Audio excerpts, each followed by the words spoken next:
राज्यातील शेतकऱ्यांना कर्जमुक्ती करून दाखवा असं आवाहन उद्धव ठाकरेंनी मुख्यमंत्री देवेंद्र फडणवीस यांना दिले।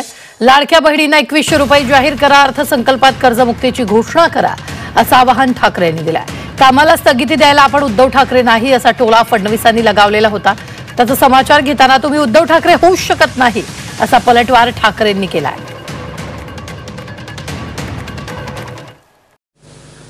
जसं मी माझ्या नागपूरच्या पहिल्या अधिवेशनामध्ये माझ्या शेतकऱ्यांची कर्जमुक्ती केली होती, तशी तुम्ही उद्या माझ्या महाराष्ट्रातल्या शेतकऱ्यांना कर्जमुक्त करून दाखवा।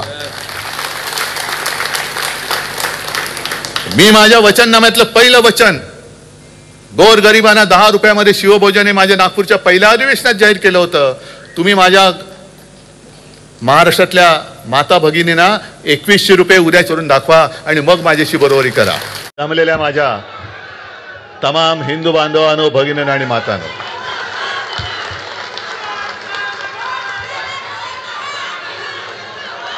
आजच्या शिबिराने आपलं काम केलेलं आहे बरोबर, कारण तुम्ही आता चौताळलेले आहात।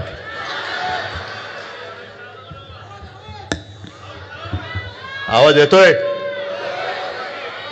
ना? आपला आवाज दिल्लीच्या कानाचे पडदे फाडून टाकणार आहे।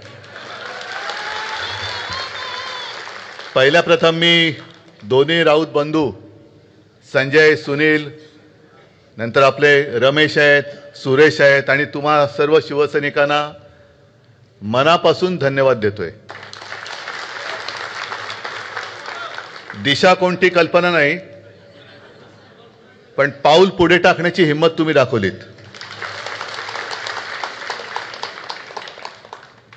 आणि साहजिकच आहे, शिवसेना प्रमुखांच्या तालमीत आपण सगळे तयार झालो आहोत। शिवसेना प्रमुख नेहमी म्हणायचे, मी म्हणेन ती पूर्व, आणि त्याच दिशेने आपण केवळ आपल्यालाच नाही तर आपल्या राज्याला आणि देशाला न्यायचंय। अनेक चांगले विषय आजच्या दिवसभराच्या शिबिरात झालेत आणि शिबिर हे असंच असलं पाहिजे। प्रत्येकाला कळलं पाहिजे की मी काय करायचं, कारण जाहीर सभेतली भाषणं असतात, उत्साह असतो, जोश असतो, पण नेमकं करायचं काय हे सांगितलं गेलं पाहिजे आणि त्याच्यावरती भरपूर मार्गदर्शन झालेलं आहे। तुम्हाला सगळ्यांना सुद्धा धन्यवाद देतोय। स्कोर किती झाला कोणालाच माहिती नाहीये। आपल्याला स्कोरची चिंता नाही, आपल्या विरोधकांची दांडी उडवायची आणि ही मॅच म्हणजे सहज या मॅचच्या निमित्ताने आठवलं म्हणून बोलतोय, दुबईमध्ये सुरू आहे। टीव्हीवरती बघायला काय हरकत नाही, दुबईत जायला सुद्धा काय हरकत नाही, पण याच्या आधीची मॅच जी झाली हिंदुस्थान पाकिस्तान, ती दुबईमध्येच झाली आणि ती मॅच बघायला इकडनं काही तथाकथित बाळासाहेबांचे विचार मानणाऱ्यांची कार्टी गेली होती। निर्लज्जपणाने फोटो सुद्धा टाकलेले त्यांच्या इंस्टाग्रामवरती आहे। मला वाटतं अनुराग ठाकूर त्या पाकिस्तानी खेळाडूच्या बाजूला बसलेत। त्याच्यानंतर आपल्या महान घराणेशाही अजिबात नाही, पण अगदी डॉन ब्रॅडमनला ज्यांनी शिकवलं, सुनील गावस्करना शिकवलं, विराट कोहलीना शिकवलं, ते सन्माननीय जय शहा।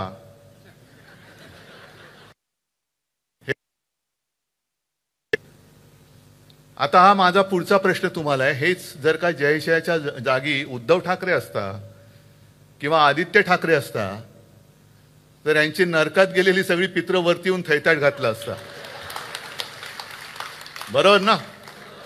कारण स्वर्गात पुण्यात्मे असतात ते स्वर्गात जातात, यांचे कुठे पुण्यात्मे नरकात गेलेत। पण एक फेक नॅरेटिव्ह जो हा विषय ना तो हाच आहे। नेमकं आपण कोणत्या दिशेने चाललोय हेच कोणाला कळत नाहीये आणि म्हणून मी मगाशी संजय बोललो आणि ज्याचा तुम्ही उल्लेख केला की भाजपा हिंदुत्ववादी आहे हेच फेक नॅरेटिव्ह आहे, भाजपा देशप्रेमी आहे हेच फेक नॅरेटिव्ह आहे। कारण एका बाजूला हिंदुस्थान पाकिस्तान, जोपर्यंत पाकिस्तान आपल्या देशाबरोबर सरळ वागत नाही तोपर्यंत हिंदुस्थान पाकिस्तान बरोबर कोणतेही अगदी खेळाचे जरी असले तरी संबंध ठेवणार नाही हे बोलायचं. सुषमा स्वराज तेव्हा बोलत होत्या. हिंदुत्ववादी म्हटल्यानंतर ज्या बांगलादेशमध्ये हिंदूंचा अनन्वित छळ होतोय, आता तिथल्या बातम्या येणं बंद झालंय. त्या बांगलादेश बरोबर क्रिकेटची मॅच खेळायची, पाकिस्तान बरोबर क्रिकेटची मॅच खेळायची, आणि आम्हाला तुम्ही हिंदुत्व आणि देशप्रेम शिकवणार. दुर्दैव काय झालंय की ज्यांचा स्वातंत्र्य लढ्याशी सुतराम संबंध नव्हता, मी काल परवाच्या माझ्या भाषणात सुद्धा बोललेलो आहे, त्यांच्या हातामध्ये देशाची सूत्र गेलेत. कसं कळणार त्यांना स्वातंत्र्याचं महत्व? लढलेच नाही मुळामध्ये. म्हणजे यांचं कसं, म्हणजे एक 4 दिवसापूर्वी संजय सुनील तो आपल्या कार्यकर्त्यांचा एक व्हिडिओ मला दिसला. आजच्या शिबिराचा मेनू काय? वरण भात भाजी पोळी. अरे म्हटलं चिंतन शिबिर आहे की निर्धार शिबिर आहे? हे शिवसेनेच्या शिबिरामध्ये पोळी भाजी. आपण सेफ राहायचं. म्हणजे पु ल देशपांडेंनी जे काही लिहून ठेवले त्याच्यात एक मी वाचला तर पूर्ण काय आठवत नाही, पण त्यांनी असं सांगितलं की पूर्वीची जी काय मुंबई होती, पुलं मला वाटतं पार्ल्याला राहायचे, आणि पार्ल्याच्या त्यावेळेच्या गल्ल्या बैठे काही बंगले, आणि कदाचित ते 62 सालचं वगैरे असेल युद्ध सुरू होतं. आणि पुलंनी असं लिहिलंय की नाटकाची तालीम संपवून आम्ही एक 2-5 मित्र गप्पा मारत घरी परतत होतो. काळोख्या गल्ल्या होत्या, आणि त्या काळोख्या गल्लीतनं अचानक एक आवाज आला, थांबा. बघितलं इकडे इकडे कोणच नाही. मग पुढचा प्रश्न आला, शत्रू की मित्र? तर आम्ही 1 सेकंद थांबलो आणि सांगितलं शत्रू. मग पुढचा आला एक 2 सेकंदांनी, ठीक आहे मग जा. तर म्हणाल ते कोण होते? हे तथाकथित काठ्या घेऊन गच्चीमध्ये देशाचं रक्षण करणारे तथाकथित हिंदुत्ववादी होते. म्हणजे कोण? RSS वाले. म्हणजे गच्चीतल्या गच्चीत काठे घेऊन बसतात. कापडे वाळत घालायला ठीक आहे हो, पाकिस्तान बरोबर युद्ध करताना स्वतःच्या गच्चीतनं लाठ्या काठ्या घेऊन देशाचं रक्षण आणि देशप्रेम शिकवणारी ही लोक आज देश चालवत आहेत. हे फेक नरेटिव्ह नाही तर दुसरं काय? मला काही जणांनी प्रश्न विचारला, काही म्हणजे कोण? हे गद्दार जाऊन तिकडे दाढी बुडवून आले आणि म्हणे उद्धव ठाकरे गेले नाहीत. अरे मी ठरवलं होतं, कारण काय बाकीचं सगळं ठीक आहे, पण आम्ही मोहनराव भागवतांचे फॉलोअर आहोत ना रे. आणि आपण ठरवलं होतं की नाही? मी तुम्हाला सांगितलं होतं की नाही की मोहन भागवत गेले रे गेले की आपण त्यांच्या पाठोपाठ जाऊन ते मारतील तिथे डुबकी मारायची. पण तेच नाही गेले तर मी कसं जाणार? मी नाही गेलो, तुम्ही कसे जाणार? स्वतः लोका सांगे ब्रह्मज्ञान, स्वतः कोरडे पाषाण, हे ठणठणीत, आणि लोकांना सांगते डुबक्या मारा. हे असं यांचं सगळं भातड तत्वज्ञान आहे. ज्याप्रमाणे यांचा स्वातंत्र्य लढ्याशी, देशाच्या स्वातंत्र्य लढ्याशी काही संबंध नव्हता, तसाच यांचा संयुक्त महाराष्ट्राच्या लढ्याशी सुद्धा सुतराम संबंध नव्हता. आणि ही गोष्ट 400-500 वर्षापूर्वीची नाही, आत्ताच्या 60-65 वर्षापूर्वीची आहे. जे परवा येऊन गेले ना इकडे, अनाजी पंत जोशी घाटकोपरमध्ये बडबडून गेले की घाटकोपरची भाषा ही गुजराती आहे. अहो तुमच्या बापांनी नाही दिली आम्हाला मुंबई मराठी माणसांनी लढून बलिदान करून मिळवलेली आहे. त्याच्यामुळे आम्हाला शिकवायला जाऊ नका. त्यावेळेला संयुक्त महाराष्ट्र जागा वाटपावरनं फोडणारी ही अवलाद जनसंघाची, हिला ना मुंबईबद्दल मराठी भाषेबद्दल काही प्रेम आहे ना देशाबद्दल काही प्रेम आहे. आता अधिवेशन सुरू आहे. देवेंद्र फडणवीस काल परवाकडे बोलले, काय कशाचा काय संबंध? कामाला स्थगिती द्यायला मी काय उद्धव ठाकरे आहे का? अहो तुम्ही उद्धव ठाकरे होऊच शकत नाही. हेच तर तुमचं दुःख आहे. कारण नुसतं माझ्या राज्याचं नुकसान होऊन मालकाच्या मित्राच्या खिसे भरणाऱ्या कामांना नुसती स्थगिती नाही तर ठामपणे नकार दिला तिकडे उद्धव ठाकरे पाहिजे. ते देवेंद्र फडणवीस सारख्या येरागडबडचं काम नाही येते. आणि देवेंद्रजी तुम्हाला उद्धव ठाकरे व्हायचं असेल तर उद्या अर्थसंकल्प जाहीर होतोय. जसं मी माझ्या नागपूरच्या पहिल्या अधिवेशनामध्ये माझ्या शेतकऱ्यांची कर्जमुक्ती केली होती, तशी तुम्ही उद्या माझ्या महाराष्ट्रातल्या शेतकऱ्यांना कर्जमुक्त करून दाखवा. मी माझ्या वचननाम्यातलं पहिलं वचन गोरगरिबांना 10 रुपयामध्ये शिवभोजन हे माझ्या नागपूरच्या पहिल्या अधिवेशनात जाहीर केलं होतं. तुम्ही माझ्या महाराष्ट्रातल्या माता भगिनींना 2100 रुपये उद्याच्या अर्थसंकल्पात जाहीर करून दाखवा आणि मग माझ्याशी बरोबरी करा. मी कोणत्या कामाला स्थगिती दिली होती? जरूर दिली होती. आरे कॉलनी मधल्या त्या वृक्षतोडीला मी जरूर स्थगिती दिली होती आणि सरकार राहिलं असतं तर तुम्ही रद्द करून कांजूरला आता तुम्ही या अडाणीच्या घशामध्ये जी जागा घातले तिकडे कांजूर मार्गला माझ्या मेट्रोचं स्टेशन करून दाखवलं असतं. पण सगळं काही उचलून तुम्ही गुजरातला पळून नेताय. तुमचे मालक तिकडे बसलेत. आमचं गुजरात्यांबद्दल काही भांडण नाहीये, पण ही लोक येऊन आता तो जो काही भाषिक प्रांतवाद करतायत, म्हणजे देशाला स्वातंत्र्य मिळाल्यानंतर भाषावर प्रांतरचना झाली. गुजराती लोकांना गुजरात मिळालं, त्यांना त्यांची राजधानी मिळाली. उत्तर प्रदेशमध्ये तसाच मध्य प्रदेश तयार झाला, उत्तर प्रदेश तयार झाला, बिहार झाला, सगळे प्रदेश तयार झाले. त्यांना त्यांची भाषा आणि त्यांची राजधानी मिळाली. मराठी माणूस म्हटल्यानंतर मराठी माणसाला कोणी किंमतच देत नाही. मराठी काय करेल मराठी? कारण हे असे गद्दार आहेत. मराठी माणूसच मराठी माणसाचा घात करतो. म्हणून ती जी काय खेकड्याची गोष्ट आहे की इतर सगळ्या माशांच्या टोपलीवरती कव्हर टाकतात, पण खेकड्याच्या टोपलीवरती नाही. का? कारण तेच एकमेकाचे पाय खेचतात. तसंच गत दुर्दैवाने आपली झालेली आहे. कधीतरी आपण ह्या आपली जी काय प्रवृत्ती आहे ती तोडून आपण सगळ्यांच्या पुढे जाऊ शकणार आहोत की नाही, हे या शिबिरात काय ठरवणार असाल तर तुम्ही निर्धार करा. किती दिवस बसायचंय? हिंदुत्व आहेच ना. पण शिवसेना प्रमुखांनी जे सांगितलं होतं की मी महाराष्ट्रामध्ये मराठी आहे आणि देशामध्ये मी हिंदू आहे, असे मी गुजरातमध्ये गुजराती आहे पण देशामध्ये मी हिंदू आहे, बिहारमध्ये बिहारी आहे पण देशामध्ये मी हिंदू आहे, ही आमची हिंदुत्वाची व्याख्या आहे. आज संपूर्णपणे तुम्ही नासून टाकताय. हिंदुत्व जय श्रीराम. अहो जय श्रीराम आम्ही सुद्धा म्हणतो, पण आम्हाला भाजपा मुक्त राम पाहिजे. हा राम तुम्ही तुमचा त्याच्यावरती शिक्का उमटू शकत नाही. राम आमचा सुद्धा आहे. आणि म्हणूनच मी माझ्या शिवसेनेच्या वचननाम्यामध्ये जे एक वचन दिलं होतं पुन्हा मी करणारच. राज्य तर आपण आणणारच. हे असं तसं नाही मी सोडणार यांना. असं तसं सोडणार नाही. आपलं सरकार आल्यानंतर प्रत्येक जिल्ह्यात मी आपल्या दैवताचं छत्रपती शिवाजी महाराज यांचं मंदिर उभारून दाखवणार म्हणजे दाखवणारच. आम्ही जय श्रीराम बोलोच, पण त्यांना तुम्हाला सुद्धा भाजपवाल्यानो जय शिवराय जय शिवाजी जय भावानी बोलायला लावलंच पाहिजे आणि ते तुम्हाला आम्ही लावूच. जर तुम्हाला कोणी बोललं जय श्रीराम, ठीक आहे जय श्रीराम, पण जय शिवाजी जय भावानी पण बोल, तोपर्यंत त्याला सोडू नका त्याला.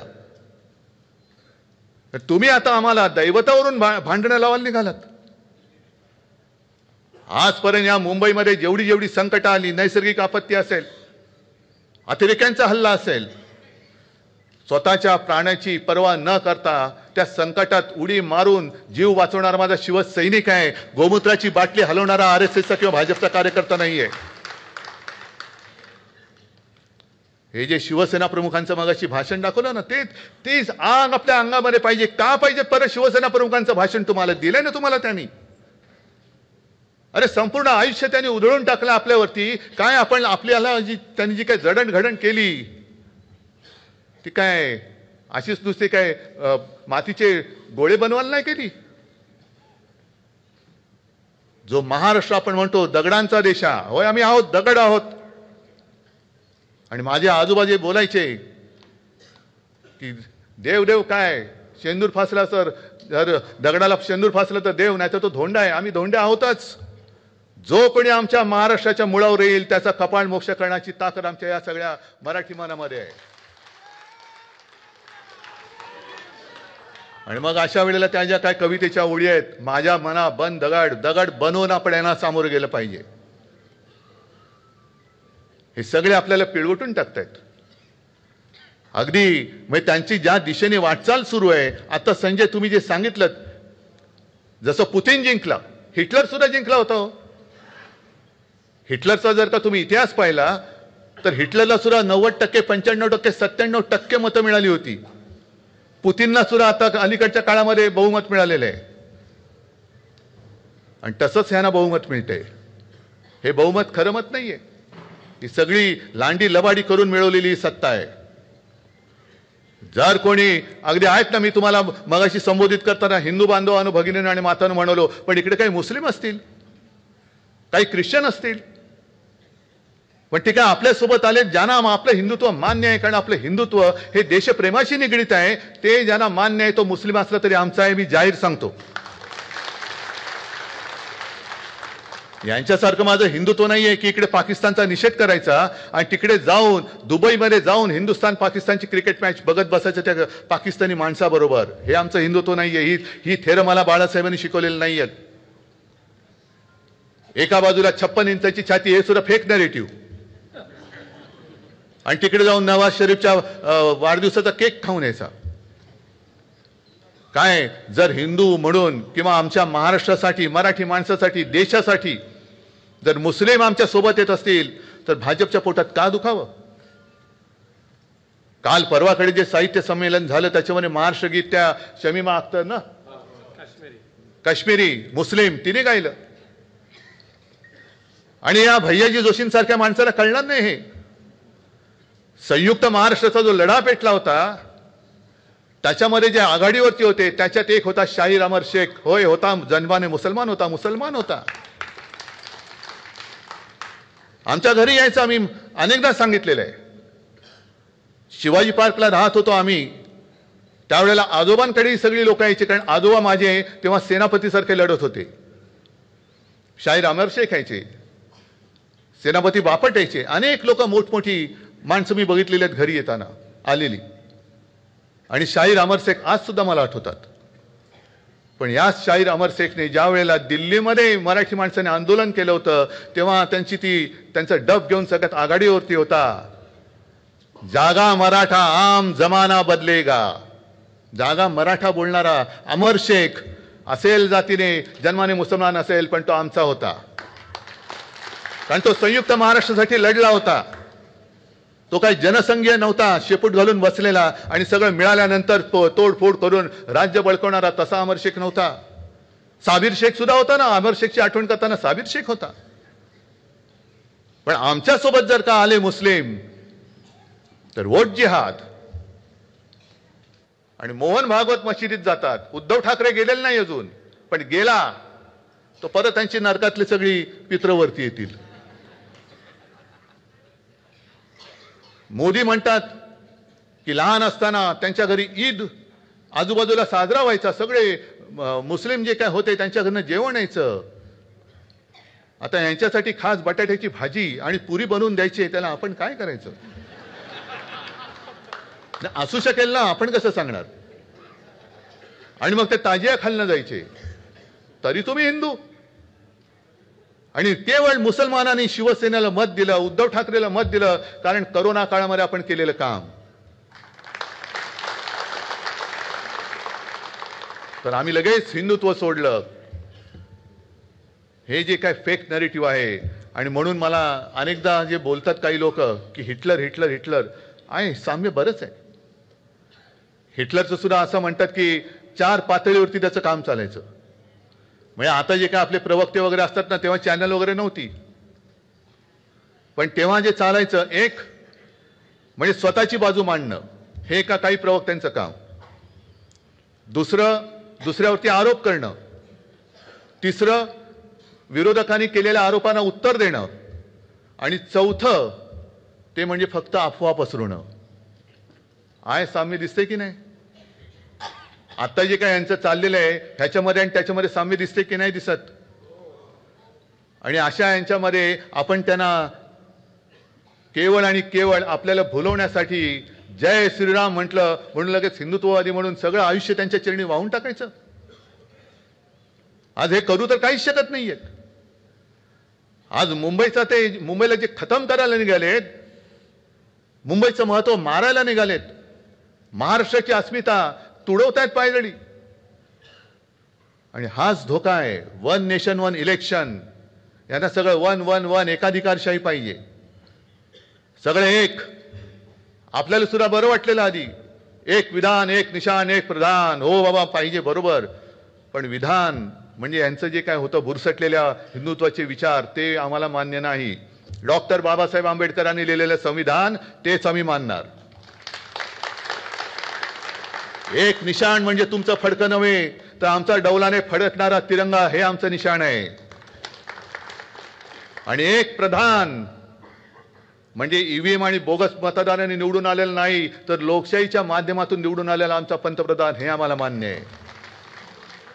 आणि तसंच ते आता जसं कमल हसन म्हणाला की यांना इंडिया नाही हिंदिया करायचंय, म्हणजे परत तिकडे मारामाऱ्या लावायच्या. आणि हे जेव्हा मी वाचलं तेव्हा माझ्याकडे रोज कोण ना कोणतरी येत असतं. बिहारची काही लोक आली होती, त्यांना मी विचारलं, ते बोलले साहब सच है. जसं आपल्याकडे या काही भाषा आहेत, कोकणी आहे, अहिराणी भाषा, आणखीन कुठली भाषा, प्रत्येक विभागाची एक एक वेगळी भाषा आहे, तशा बिहारच्या काही भाषा ह्या तर लुप्त झाल्या आणि तिकडे हिंदी जोरामध्ये आली. मग हे जेव्हा होतं, हिंदी विरुद्ध सुद्धा काही आमचा लढा नाहीये. पण आता भाजपा जे करतंय, देशामध्ये फूट पाडण्याचं काम करते, तोडा फोडा आणि राज्य करा, हे यांचं जे काही चाललंय, हे गाडण्यासाठी आपल्या हातामध्ये भगवा घेऊन आपल्याला पुढे जायचंय. म्हणून भगवा घ्यायचंय. माझा काहीतरी मुख्यमंत्रीपद गेल्यावर मी सोडून दिलं, ते कुठे जीव माझा जळला नाही. कारण माझा प्राण वर्षामध्ये नाही, माझा प्राण तुमच्यामध्ये आहे. माझा प्राण तुमच्यामध्ये आहे. जेव्हा एखादा शिवसैनिक, मला वर्षा सोडताना यातना नाही झाल्या, पण जेव्हा माझा कडवट शिवसैनिक दुर्दैवानं आपल्यातनं जातो आणि काही वेळेला गैरसमजातून जातो, तेव्हा ज्या यातना होतात, इंगळ्या डसतात ना, हे दुःख मी केवळ दाखवू शकत नाही म्हणून मला काय आनंद होतो अशातला भाग नाहीये. पण मला नेमकं ते कळत नाही की अरे तुम्हाला कळते का, तुम्ही कोणाच्या हुजरेगिरी करताय, कोणाच्या पालख्या वाहताय. इतकी वर्ष ज्यांना आपण डोक्यावरती घेऊन दिल्ली दाखवली, दिल्लीत बसल्यानंतर ताबडतोब त्याच वर्षी 2014ला लोकसभा जिंकली त्यांनी आणि विधानसभेमध्ये युती तोडली, तेव्हा आपण हिंदू होतो की नव्हतो. मग काय केलं होतं आपण असं पाप.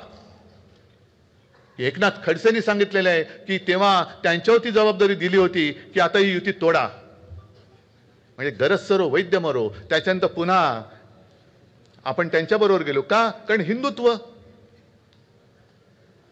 मग 19 साली पुन्हा ते अमित शाह वगैरे घरी आले, त्याच्यानंतर पुन्हा धोकाधडी झाली, त्याच्यानंतर 2.5 वर्षांनी आपलं गद्दारी करून सरकार पाडलं. पण आज सुद्धा तुमच्यासारखे अनेक कट्टर कडवट शिवसैनिक, मी काय दिलंय तुम्हाला, काही देऊ शकत नाही. आज माझ्याकडे काय आहे हे तुम्हाला माहिती आहे, मलाही माहिती आहे की मी काही देऊ शकत नाही. उद्याचं उद्या, पण आता तरी हातात काय आहे, काहीच नाहीये माझ्या हातामध्ये. तरी सुद्धा तुम्ही माझ्यासोबत राहिलात, तरी सुद्धा सोबत राहिलात. आणि केवळ हे माझं काही कौतुक नाहीये, हे हिंदू हृदय सम्राट शिवसेना प्रमुखांनी जे काही त्यांची पुण्याई उभी केलेली आहे, त्याचं हे सगळं चित्र आहे. मी कोण आहे, मी कोणीच नाहीये. आणि म्हणून मी अभिमानाने पुढे चाललेलो आहे. निवडणूक आयोगाने आपल्यावरती अन्याय केलेला आहे. सुप्रीम कोर्टाचा निकाल अजून लागत नाहीये. एक एक एक एक एक एक न्यायमूर्ती येत आहेत आणि जात आहेत, येत आहेत आणि जात आहेत. पुढच्या वर्षी लवकर या, तसे पुन्हा जात आहेत. 50 वर्ष 70 वर्ष, आमच्या केसला आता 75 वर्ष झाली. त्याचा आम्ही आता अमृत महोत्सव करतोय, रौप्य महोत्सव करतोय, सुवर्ण महोत्सव. का अहो केस केले माहित नाही तुम्हाला, 100 वर्ष झाली आमच्या केसला, निकालच लागत नाही अजून. ही असली लोकशाही घेऊन आपण पुढे जातो आहोत. आणि तरी सुद्धा मी ठाम उभा आहे, हातामध्ये मशाल घेऊन. आणि अजूनही एवढं सगळं करूनही, म्हणजे नाव चोरलं, पक्ष चोरला, वडील चोरले, कारण वडिलांचा पत्ता नाही यांच्या, कारण आयुष्यात कधी काही केलं नाही. मग शिवाजी महाराज आमचे, संभाजी महाराज, अरे आता तो पिक्चर आलाय छावा, काय भाजपवाल्यांचं काय करतो त्याच्यात. काय केलं काय तुम्ही? हा, जशी इतर लोक बघतायत पिक्चर तसं तुम्ही पिक्चर बघताय. हा, अनाजी पंतांचं काय बघायचं असेल म्हणून जात असाल तर जरूर जा, की बरोबर त्यांची परंपरा चालवतोय की नाही, भगव्याला डाग लावतोय की नाही, भगव्यात फूट पाडतोय की नाही. म्हणून मी या गद्दारांना सांगतोय की जसं मी माझ्या वडिलांचं नाव अभिमानाने लावतोय शिवसेना उद्धव बाळासाहेब ठाकरे, तसं गद्दारांनी शिवसेना अमित शहा म्हणून लावावं, नाही तर शिवसेना अदानी म्हणून लावावं, कारण त्यांच्यासाठी काम चाललेलं आहे. हे केवळ आपण जिंकण्याची लढाई नाहीये, तर कशावरती विजय मिळवायचा हे पहिले ठरवा. निवडणुका येतात आणि जातात, विजय होतो, पराभव होतो, परत विजय होतो. अगदी आजच्या शिबिराने मला 2000 साली अमरावतीला जे शिबिर घेतलं होतं त्याची आठवण झाली. कारण 99 साली आपल्याला वाटलं होतं आपण जिंकणार, 95 साली सरकार आलेलं, 99ला तर नक्की येणार, पण नाही आलं सरकार. सगळं चिडीचूप, कसं झालं. आपल्याला हा एक थोडासा नाही म्हटलं तरी प्रॉब्लेम आहे. आपण जोशात असतो, पण जरा कुठे खुट झाला की सगळा जोश जातो आणि अरे काय झालं, काय संपत नाही हो. पाऊस पडत असतो, मध्ये दुष्काळ येत असतो, पुन्हा पाऊस येतो, पुन्हा कोंब येतात. तशी माझी शिवसेना आहे, तशी माझी शिवसेना. वाटत असेल कोणाला दुष्काळ, पण बीज पेरली गेलेली आहेत, ती त्या बीजापर्यंत, त्या मुळापर्यंत कोणी पोहोचू शकत नाही. त्या 99 साली सुद्धा अमरावतीला आपण शिबिर घेतलं आणि त्याच्यानंतर पुन्हा नवे धुमारे फुटले आणि मग पुन्हा नवीन वाटचाल सुरू झाली. तशीच आजची पुन्हा नवी वाटचाल आहे, तशीच ही पुन्हा वाटचाल करायची. फक्त तुम्हाला सगळ्यांना एक ठरवावं लागेल. आज तुम्ही जिद्दीने इकडे आलेला आहात. संजय, मगाशी तुम्ही जे बोललात ते खरं आहे. लोकसभा निवडणुकीमध्ये आपण त्यांचं अश्वमेधाचं गाढव अडवलं होतं, महाराष्ट्राने अडवलं. अभिमान वाटतो मला तुमचा. या ईशान्य मुंबईमधनं सुद्धा त्यांची मक्तेदारी आपण मोडून टाकली लोकसभेमध्ये. मला अभिमान आहे तुमचा. पण लोकसभा निवडणूक आणि विधानसभा निवडणुकीत एक नक्की मान्य केलं पाहिजे की आपण गाफील राहिलो. लोकसभेला आपल्याला जिंकायचंच आहे म्हणून लढलो, त्वेषाने लढलो. आणि ती महायुती लोकसभेला आपण जिंकणार कारण मोदीजी आहेत. लोकसभेनंतर विधानसभा आली, मधल्या काळात हे सगळे घुसवाघुसवीचे प्रकार झाले मतदारांचे. आपण ज्या मानसिकतेत होतो की आम्हाला जिंकायचंच आहे, त्या मानसिकतेत महायुती होती आणि आम्ही जिंकलो आहोत. अगदी आपले मित्रपक्ष सुद्धा जॅकेट बिकेट शिवून तयार होते की बस आता जिंकलोच आणि मी घोड्यावर बसणार, जाणार विधानसभेत. म्हणजे त्या निकालानंतर मला काही जणांनी जे सांगितलं, काँग्रेसवाले आले, राष्ट्रवादीवाले काही आले आणि मला म्हणाले, उद्धवजी एक चूक जी झाली ती झाली, ते नाव जाहीर करायचं वगैरे म्हटलं ते सोडून द्या, त्याचा आता इतिहास झाला. पण त्यांनी सांगितलं ते फार महत्त्वाचं होतं की विधानसभा निवडणुकीमध्ये आपण केलेलं काम आपल्या ह्या जागेच्या साठमारीमध्ये आपणच मारून टाकलं. आपणच मारून टाकले. खरं आहे. आपण काय करत गेलो, तुम्ही किती देणार, एवढे, आम्ही एवढे, तुम्ही काय करणार, हे, आम्ही हे, ह्याच्यातच राहिलं. अरे पण आपण उत्तमरित्या सरकार चालवून दाखवलं. जगभरामध्ये आणीबाणी सदृश्य परिस्थिती नव्हे, आणीबाणीपेक्षा वाईट परिस्थिती होती, त्याही वेळेला आपण महाराष्ट्र थांबू दिला नव्हता. हे आपण लोकांना सांगूच शकलो नाही. आणि तेच काम नेमकं त्यांनी केलं. भ्रष्टाचाराचा काय आगडोम नुसता केला. आहे इकडे आता सूरज आहे, इकडे बसलाय, नाही घाबरला. काय खिचडी घोटाळा. अरे तुम्ही बकासुरासारखे खाताय, तुमचे हजारो कोटीचे भ्रष्टाचार आता बाहेर येत आहेत. संजय राऊतला आत टाकला होता तुरुंगात, नाही डरला. एक तर मला वाटतं घाबरून संजयला त्यांनी सोडून दिला. जा बाबा जा, तू गेलास तर तिकडे बरं. काही गेले शेपट्या घालून. पण त्या सगळ्यांना तिकडे घेऊन जणू काही गंगा स्नान घातलं, तसं भाजपा स्नान घातलं त्यांनी आणि पवित्र करून टाकलं. अजितदादांनी घेतले 70,000 कोटी, ह्याना गेले एवढे 1000 कोटी. हे घोटाळे कितीचे. प्रफुल्ल पटेलला धुवून स्वच्छ केला. म्हणजे हे सगळे घोटाळे हे आता तुम्हाला लोकांना सांगण्याची गरज आहे. आपण गाफील होऊन नाही चालणार. आपण केलेली कामं, मुंबईमध्ये केलेली कामं मी अभिमानाने सांगेन जसं 2012 साली आपण फक्त 2 शब्दावरती मुंबई जिंकली होती, करून दाखवलं. आता 2017ला पण तेच केलं. आणि हा जो कोस्टल रोड आहे, देवेंद्र फडणवीसना म्हणावं, हे तुमचं नाहीये, हे कर्तृत्व माझ्या शिवसेनेचं आहे. त्याचं भूमिपूजन मी केलेलं आहे. अगदी शिवडी नावाचा जो लिंक रोड आहे तो सुद्धा जरी तुम्ही सुरू केला होता तरी त्याचा पहिला गर्डर मुख्यमंत्री म्हणून मी माझ्या हस्ते तिकडे टाकलेला आहे. कोरोना काळामध्ये मी काम बंद पडू दिलेलं नव्हतं. मेट्रोची कामं बंद पडू दिलेली नव्हती. कोस्टल रोडचं पडू दिलेलं नव्हतं. हॉस्पिटलमध्ये सुद्धा ज्या तुम्हाला कधी आयुष्यात जमल्या नसता एवढ्या सुद्धा सेवा सुविधा आम्ही उपलब्ध करून दिल्या होत्या महाराष्ट्राला. फक्त तुम्ही तुमच्या मालकांच्या मित्रांची हुजरेगिरी मी केली नाही म्हणून मी उद्धव ठाकरे नाही. तुम्ही उद्धव ठाकरे नाहीच आहात आणि होऊ शकतच नाही आहात. ही लढाई ही पक्षाची लढाई नाहीये. ही लढाई ही राजकीय लढाई नाहीये. ही लढाई आपल्या मातृभाषेच्या आणि माझ्या महाराष्ट्राच्या अस्मितेची आणि महाराष्ट्र धर्माच्या अस्तित्वाची लढाई आहे. आणि जसं समर्थ रामदास बोलले होते, मराठा ते तुका मेळवावा, महाराष्ट्र धर्म वाढवावा, तेच बरोबर शिवसेना प्रमुख 66 साली बोलले होते.